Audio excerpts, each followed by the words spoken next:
Hi friends, this is the 8th video part of Unity 3D C# programming.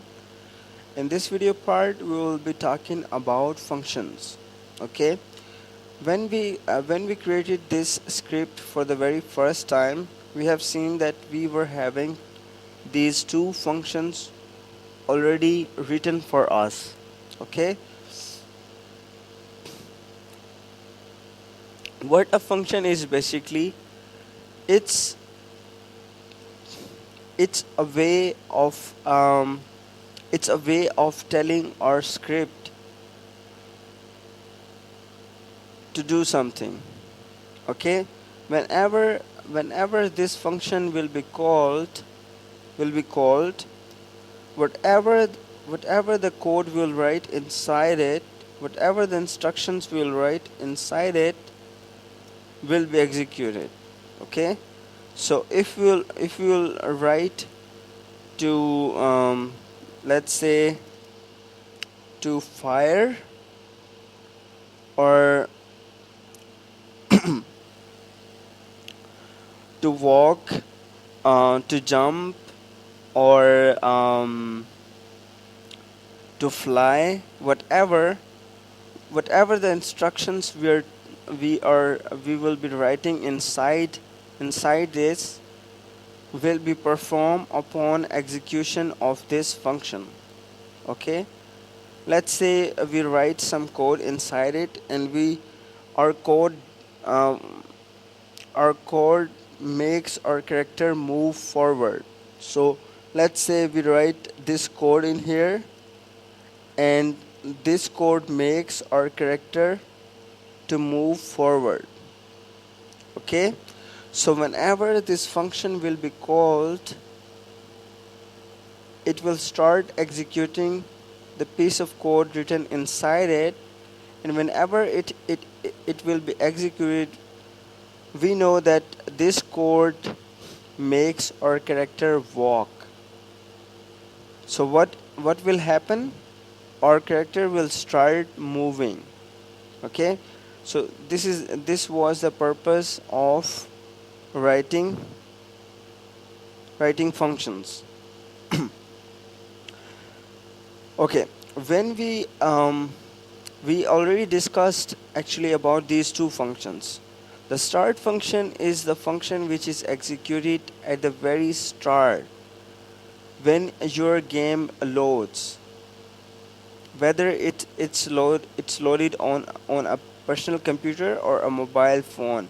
This function will be executed. Whatever the code will write inside it will be executed at the very time when your game will be loaded or started on your phone or on your computer. While this function will be executed on every single frame. Okay, so this will be executed hundreds and thousands of times. Okay, this piece of code. So whatever we'll write inside it will be executed on every single frame. We'll talk more about it in a later video part. But for now, you should understand that what are functions, and what they are used, where they are used, and what is their purpose. The simple answer is they make they make our characters to do something. Beside these built-in functions, which we are provided with, we can also create our own functions, and that we'll be doing very often. So let's say, excuse me, let's say we have a character that whenever we move our mouse around, our character starts moving toward that mouse pointer. Okay, let's say it's a PC game, or let's say it's also a mobile phone game where we have a character, let's say a box or something, that wherever on the screen we click with mouse, the character starts moving from its position to the position where we clicked or where we touched on our phone. Okay, so we we should write a function for this which will make our character move towards the mouse position. Okay, for that we'll write a function. And how we write our functions, the first thing we write is the return type. Okay, just like data type, a function may or may not return something back where it's called. Okay,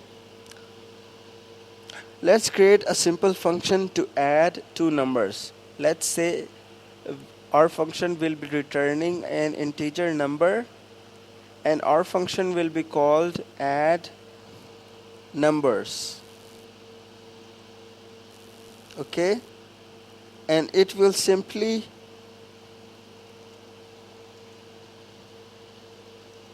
use these two numbers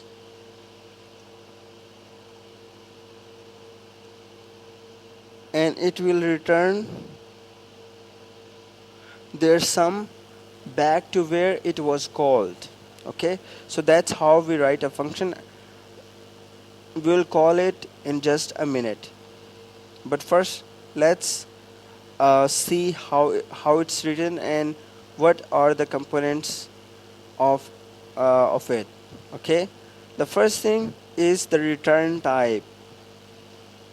If your function does not return anything, it's just displaying something, or it's just displaying scores on the screen, or it displays some messages or something, you will use void instead of int. Okay, and you will not write this return statement anywhere inside that function. Okay, this return type we write with those functions which return something back to where it's called. We'll call this function in a minute. Okay, so how we write a function? First we write its return type, then give our function a name, and then we put parentheses, we start our curly bracket, we end our curly bracket, and between these two curly brackets we write our code just like this, statement by statement. Okay, so this is our function which we have created. You can also create a function to move your character. You will call it probably move my character, and inside these curly brackets you will write that code which will move your character. We'll do all this fancy stuff later on, but for now we need to understand the basics of Unity C# coding and the basics of functions, about how we create them and how we use them. So this was our function. Now let's call it inside our start function. How we call a function? We just write its name, and it also appears in this IntelliSense window. Okay, then we write parentheses and semicolon. This will call this function. Okay, and when let's say we created this game and we launched it on our phone, what this piece of code will do, whenever the game is loaded, it will execute this start function, and when it will start executing the code written inside it, it will find that this function is calling another function. It will go find this function and it will start executing the code written inside it. Okay, and when it will execute this piece of code, it will return back the sum of these two numbers back to where it was called.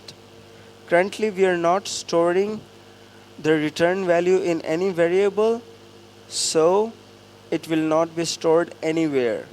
Okay, but let's say we want to store our return type variable. How we'll be storing it? We'll create a variable called result, or any name you want, and then we'll write result equals add numbers. Okay, now what will happen? It will create a variable, it will call this function, perform calculation, return the result back into this variable, and this variable will store the result of this calculation. Okay, so that's how we call our functions. Okay, this was a pretty simple function, and which explains you how functions work. Now let's remove this function in here. Actually, let's go back and undo that, and let's talk about functions with arguments. Okay, so far we have seen functions that are not having any arguments at all.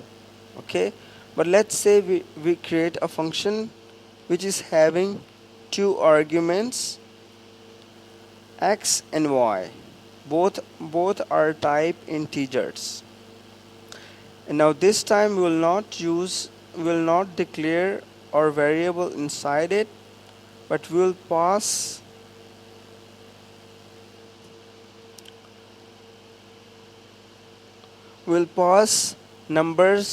these numbers into this function, and this function will calculate their sum and return back to us.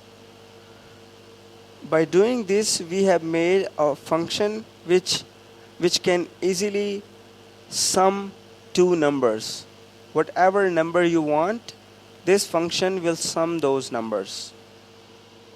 Let's perform some sum. Let's create a variable called int result, and let's assign it to add numbers. Let's pass number 1 23, number 2 56, just like that. Now what this function will do, it will call this function right here which we have written here, but it will pass these values. 23 will be stored in A, and 56 will be stored in W, and these values will be passed down to this function, and when our control will reach this statement, it will sum those numbers and it will return back to this variable called result. Okay, now here one benefit of creating function is that we can reuse them. Okay, let's create another variable here, result2.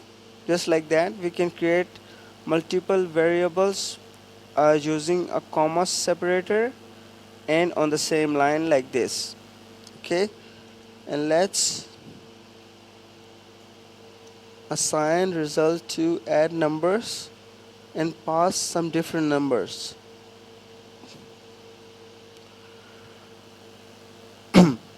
This is the beauty of writing function, because we have written one simple generic function and we can use this as many times as we want in our script, and even in other scripts also, by making this function public.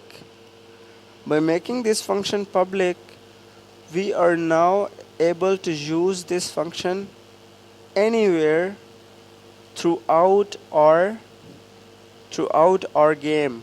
We can make 100 different scripts, and whenever we are in need of adding two numbers, we can use this simple function.